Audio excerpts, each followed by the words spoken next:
merupakan model mobil yang hampir kami lupa gara-gara 7 tahun tidak ganti model. Akhirnya sekarang ganti. Ini adalah Honda HR-V yang baru.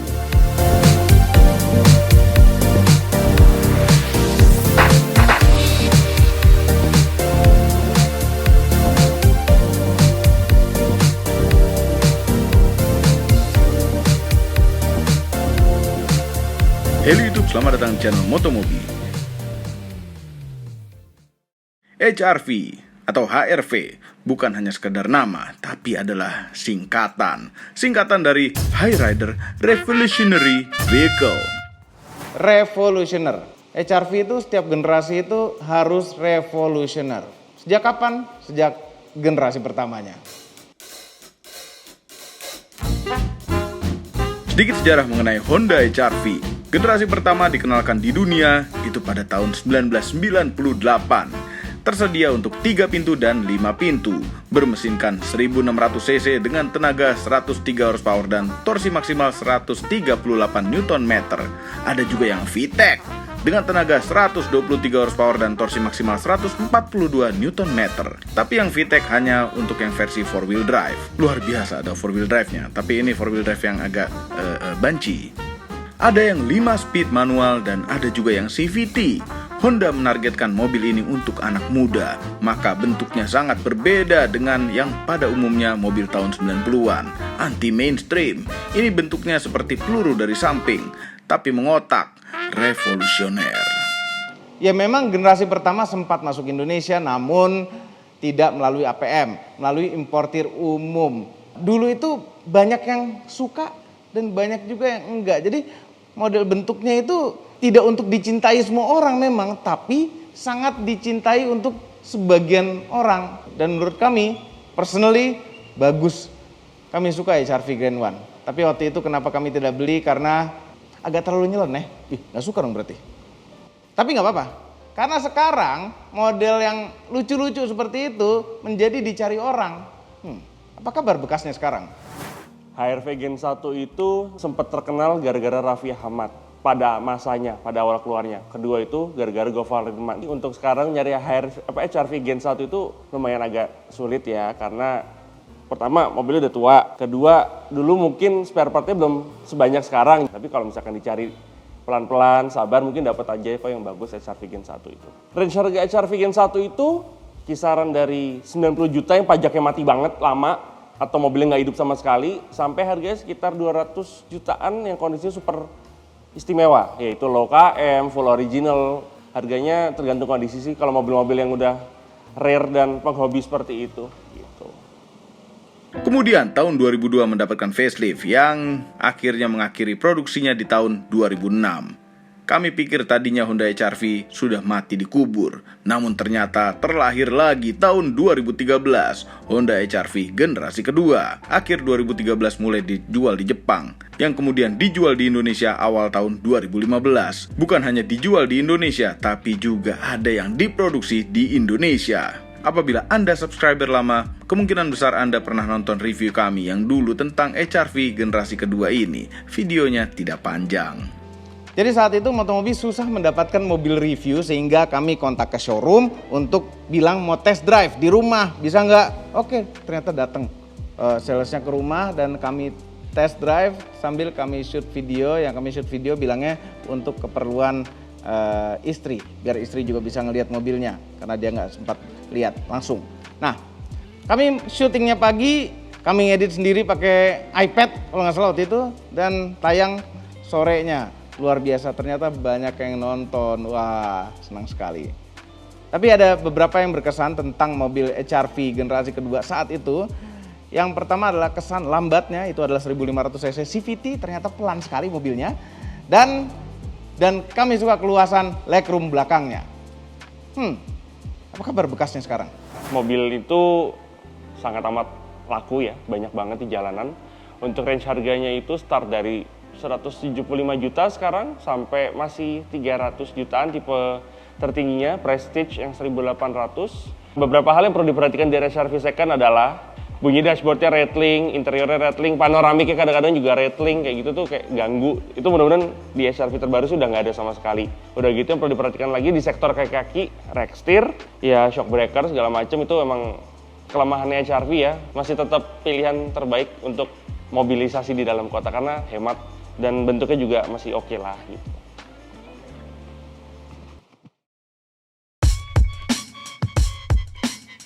Nah, akhirnya setelah 7 tahun dan bosan sekali dengan bentuk HRV generasi kedua, akhirnya ganti model juga.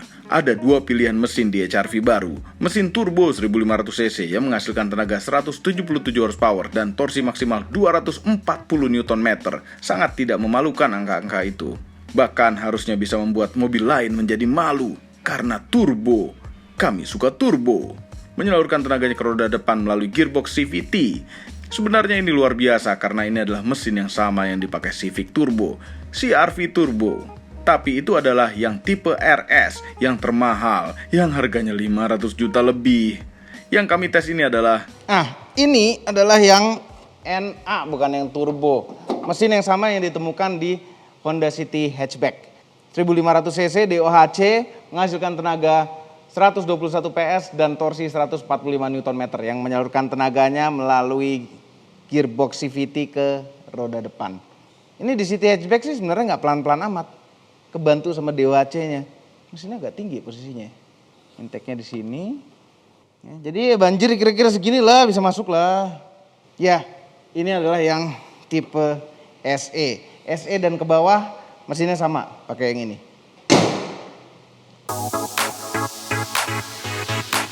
Ya, yang ini adalah tipe SE, di bawahnya yang RS, dengan selisih harga lebih murah 100 juta. Selain mesinnya, bedanya ada di jok kulit, knalpot, jumlah airbag. Kalau yang RS itu ada 6, di SE ini ada 4. RS dapat instrumen cluster full layar dan tampang depannya.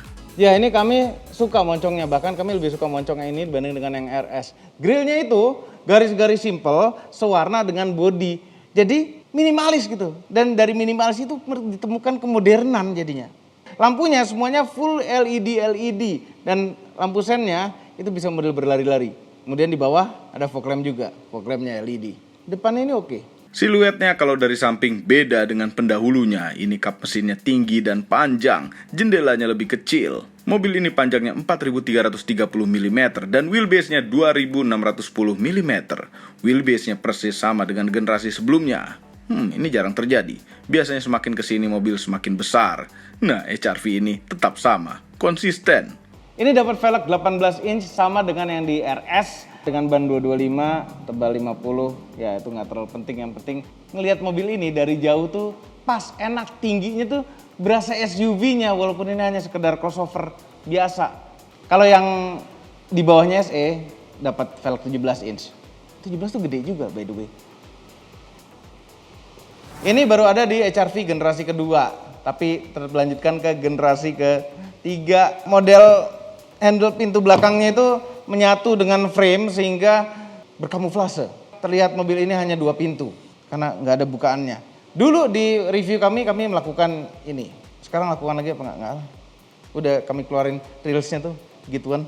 Ini atapnya tuh seperti dicat hitam two-tone padahal enggak. Ini atapnya full kaca sampai hampir belakang, panoramic roof. Cuma nggak bisa dibuka. Tapi nggak apa-apa, keren. Tapi Anda bisa dibuka dikit aja. Belakangnya bagus, lampunya LED, full nyala dari ujung ke ujung. Kecuali bolam sen dan lampu mundur masih bolam biasa. Tapi overall nih belakangnya tuh kami suka. Lampu belakangnya nyambung begini. Nah tuh di bawah kan ada knalpotnya, itu knalpot asli dan ngumpet. Jadi ya nggak apa-apa, jujur bagus knalpot begini. Bagasinya sebenarnya lega, Tig Golf kayaknya bisa masuk dengan ada lubang celong lumayan dalam di sini. Cuma karena dia modelnya landai, jadi agak kurang tinggi. Dan di bawah ini ada ban serep full size dengan velg yang sama, jangan-jangan ya velg yang sama. Buang-buang duit. Lantai ininya tuh tinggi, cuma karena tingginya lantai, kalau kita lipat ini, itu jadi rata lantai, bisa tidur-tiduran. Saatnya kita tutup tailgate ini dengan otot, karena yang tipe RS dapat power tailgate yang SE ini tidak. balikin dulu.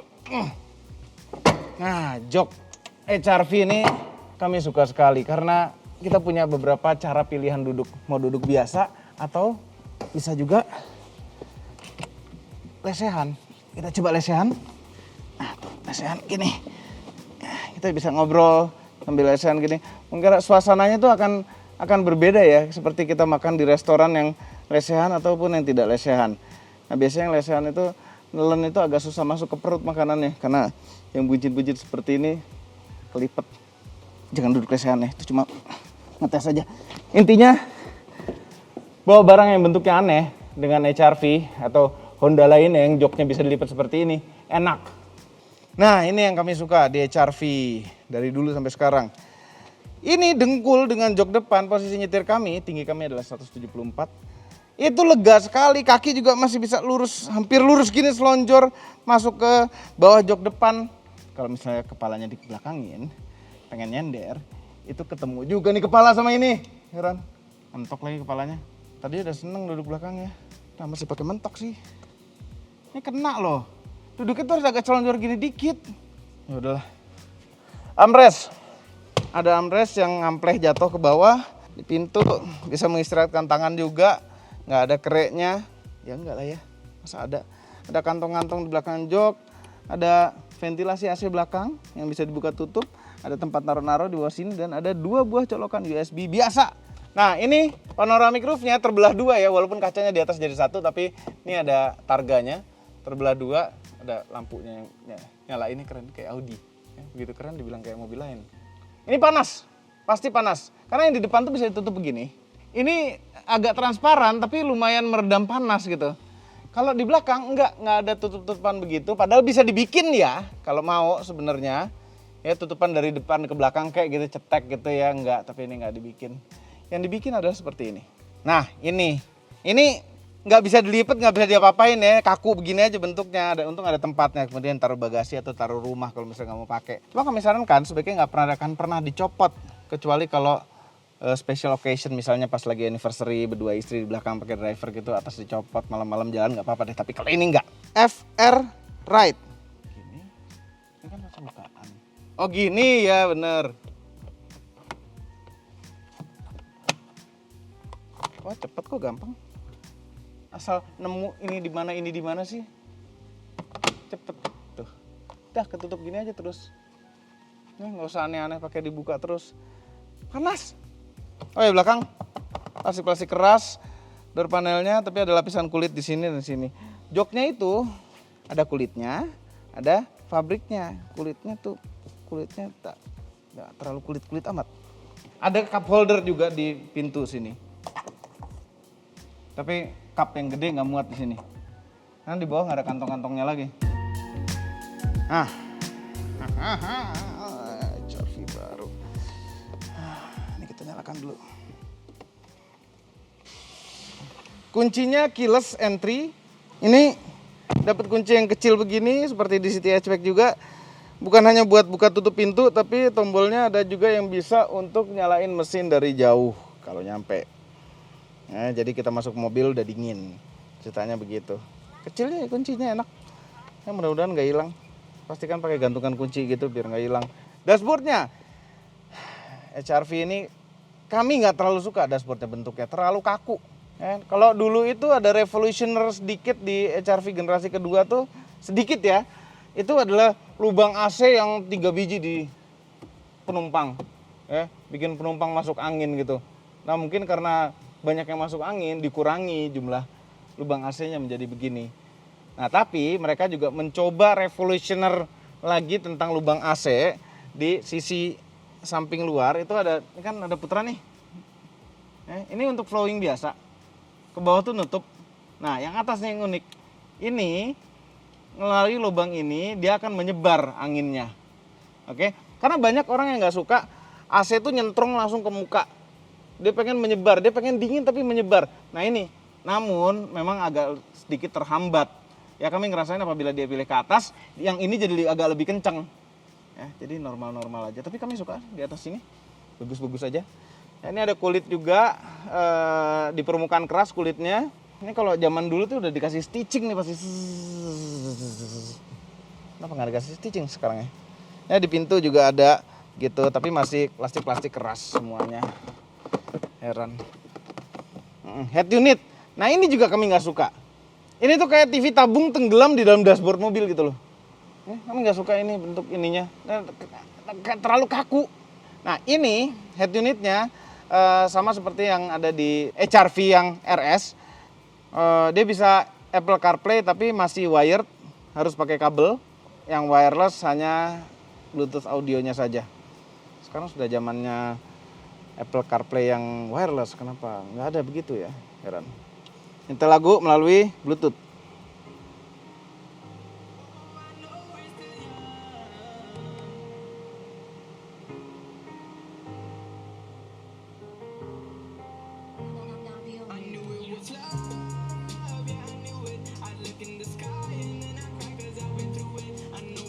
Biasa aja. Audionya biasa-biasa saja. Tapi biasanya orang-orang senang dengan layar besar begini. Ya, dan volumenya tuh tombol fisik gitu. Walaupun bukan puter-puteran, yang paling terbaik tuh volume tuh adalah puter-puteran. Cuma dengan adanya yang fisik-fisik seperti tombol fisik begini bagus. Pengaturan AC. Nah, ini improving dari generasi sebelumnya. Kalau generasi sebelumnya itu bukan tombol ya. Itu layar sentuh yang dijadikan tombol. Apa sih? Ya gitulah. Kami tidak suka tombol yang tidak bisa dirasa. Nah sekarang improving sekali begini seperti yang ada di Honda Civic. Puter-puteran. Ya, walaupun ini menekan tombol juga ujung-ujungnya di dalamnya gitu. Cuma kita bisa merasakan. Ya, ini tidak dual zone ya, single zone. Kalau dual zone mungkin kanan kiri ini adalah temperatur. Ada shifternya normal PRNDS. Tidak ada driving mode-nya, cuma ada kalau mau driving ekonomi. Ini unik nih, ada hill descent control. Kebanyakan mungkin orang yang pakai ini nggak ngerti cara makainya dan tidak membutuhkan ini. Kayak mainin rem aja cukup, cuma nggak apa-apa ada. Nice to have. Rem tangan jari dan brake hold. Setirnya dipegangnya lumayan oke, enak. Ini setirnya sepertinya sama seperti yang di BRV ya. Sebelah kanan itu ada adaptive cruise control. Adaptive cruise control loh, ingat tidak tanpa radar adaptive cruise controlnya. Pakai kamera yang ada di sini aja nih. Dan sebelah kiri untuk urusan audio, telepon, dan MID. MID-nya ya standar-standar aja. Urusan keematan dan lain-lain. Cukup basic ya. Kalau mau yang agak rumit itu beli yang RS. Karena RS instrumen clusternya sudah full layar. Lampu udah ada auto. Wiper belum ada auto. Ngatur wiper belakang juga di sini. Untuk terang gelapin instrumen di sini ya deket. Kami suka ini tombol fisik. Sebelah kanan ada tombol stability control, ada parking sensor, dan ada Honda Sensing. Nah, Honda Sensing ini terdiri dari lane keeping dan forward collision. Nah, ini ada tulisan tuh. Ini versi tiap mobil tuh beda-beda soalnya. Road departure mitigation, departure. Dan yang bawah collision mitigation braking system. Ini tiap mobil itu fungsinya sama. Ini tiap merek fungsinya sama, tapi namanya beda-beda. Susah ngafalinnya kita reviewer ini. Oke, nah ini ada juga lane watch. Siapa duduk? Oh si Ogut ya. Sekalian praktikin. Jadi kita mesti panggil dulu Ogut. Gut, ke depan situ. Kami mau ngasih tahu aja bahwa klaksonnya bagus. Klaksonnya itu mahal gitu loh. Udah Gut, makasih Gut. Kepraktisan di kantong pintu ada tempat botol, nggak terlalu besar. Di sini ada tempat-tempat lumayan besar. Sini ada tempat naruh handphone. Nah kadang-kadang karena kita lupa naruh handphone di sini karena dia agak ketutupan gitu tempatnya. Tahu-tahu kita turun dari mobil, handphone mana? Ini ada 2 buah cup holder, armrest yang bisa nggak terlalu gede sih isinya. Dan laci yang biasa-biasa saja besarnya. Ini yang depan tuh enak tuh, dibukanya bener. Kenapa nggak belakang begitu juga sih? Semuanya ada kacanya. Ini ada bolam LED. Ini bolam biasa ya? Enggak ya? LED juga ya? Warnanya aja beda. Ini ada lampu sorot ke bawah nih. Kalau malam-malam bisa kelihatan bawah sini. Ada sayup-sayup. Sayup-sayup. Renyup-renyup. Sedep-sedep. Pokoknya kelihatan. Remang-remang. Kayak warung. Spion tengah day night biasa. Nah posisi duduk. Ini tidak electric seat ya. Nah berkat ini sudah teleskopik. Jadi posisi nyetirnya tuh lebih baik. Generasi kedua sih udah teleskopik juga, nggak apa-apa. Andai jok ini bisa juga diatur nunggingnya gitu loh. Posisi depannya naiknya seberapa. Nah ini agak kurang naik sedikit kami ngerasanya. Cuma posisi duduknya itu sudah oke menurut kami. Tapi masih bisa lebih oke lagi. Autonya cuma di driver side. Yang bener. Ini kenapa? Mobil udah 400 juta, autonya cuma driver side. Tanggung gitu loh. Apa lupa masukinnya? Yuk kita jalan.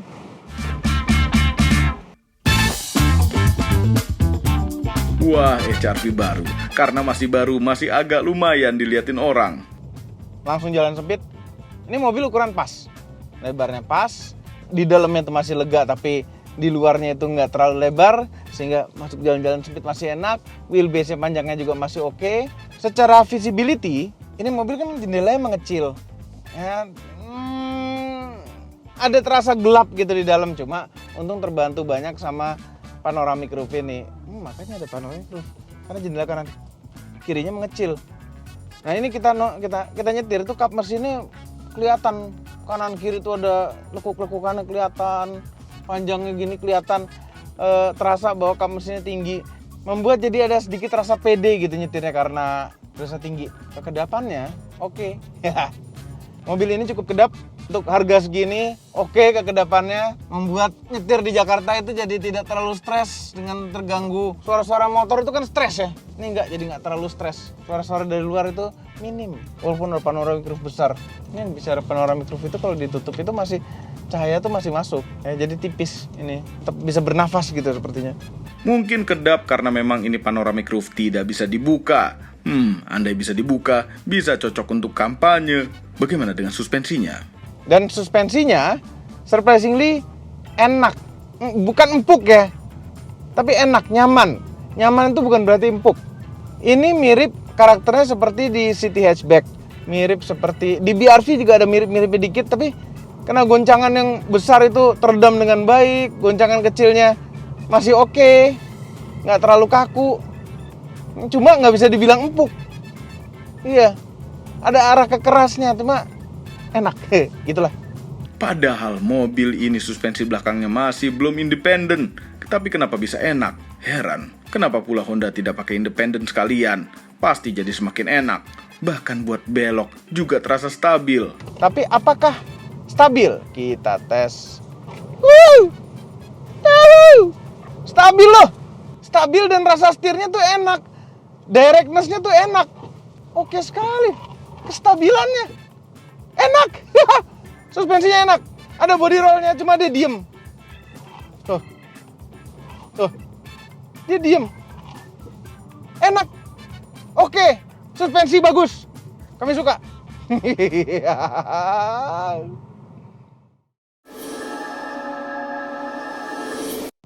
Ya, saatnya kita tes 0 ke 100 km per jam.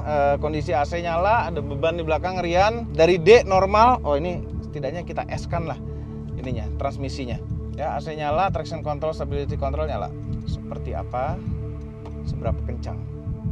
Ya, hanya kaki pindah dari rem ke gas, tidak nahan rem terus nahan gas gitu, enggak. 1, 2, 3. Sambil nunduk. Kurang lari ini mobil. Ini udah pendem sekali ini gas.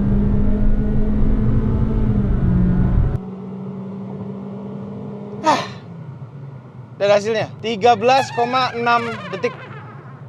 Penasaran yang turbo itu seberapa kencang ya? Turbo 177 PS loh. Ini 121 0 ke 100 km per jam. Itu persis sama hasilnya mobil apa ya kemarin ya? 13,6 ya? Wah, pelan sekali. Dan ternyata setelah kami download data dari alat kami itu, ternyata jalannya menurun 1,1%. Kalau dikompensasi dengan penurunannya, waktu sebenarnya adalah 14,68 detik. 0 ke 100 km per jam. Lambat sekali. Kami penasaran sekali dengan yang RS, seberapa kencang. Setelah ngegas, pasti ngerem. Remnya enak. Ya, normal lah untuk mobil seharga ini. Tapi auto hold-nya agak kasar ketika ngelepas remnya, ketika kita nginjek gas dan remnya rilis. Oke, sekarang di tol kita coba adaptive cruise control-nya. Kita aktifkan.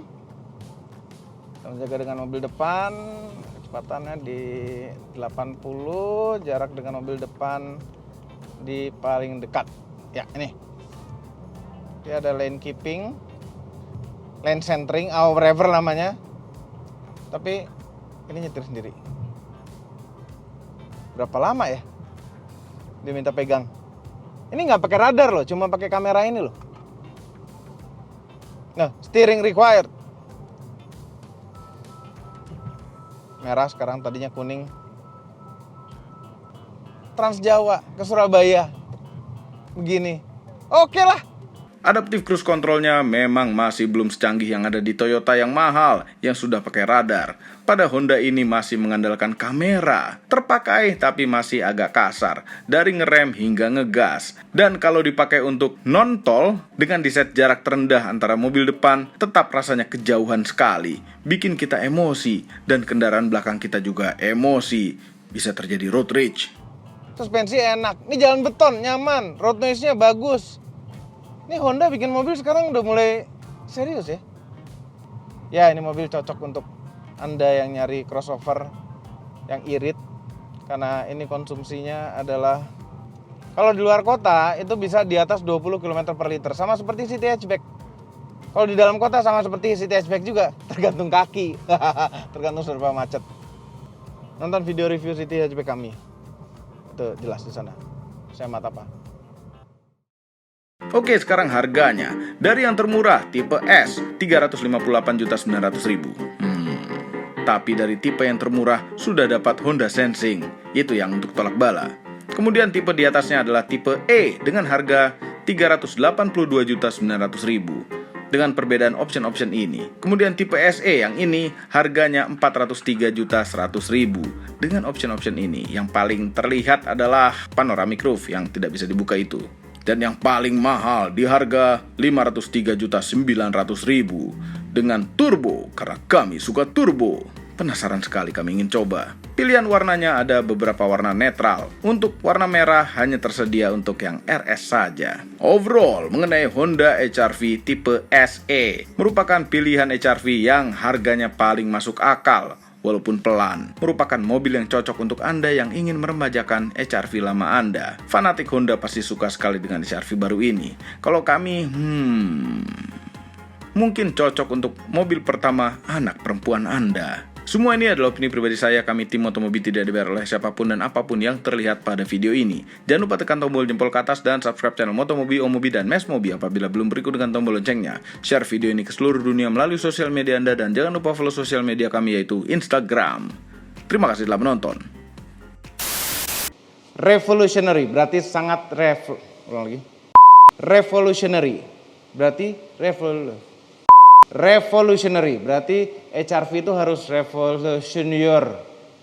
HR-V Gen 2 mulai masuk itu tahun 2015. Oh, langsung Kondisi pasar sekarang, misalnya harganya berapa, apa aja yang mesti diperhatikan kalau misalnya beli Gen 2. Nah, kami suka lampu mundur nyambung gini, lampu rem nyambung. Ya, payung. Dapat 2 loh, ambil 1 lah.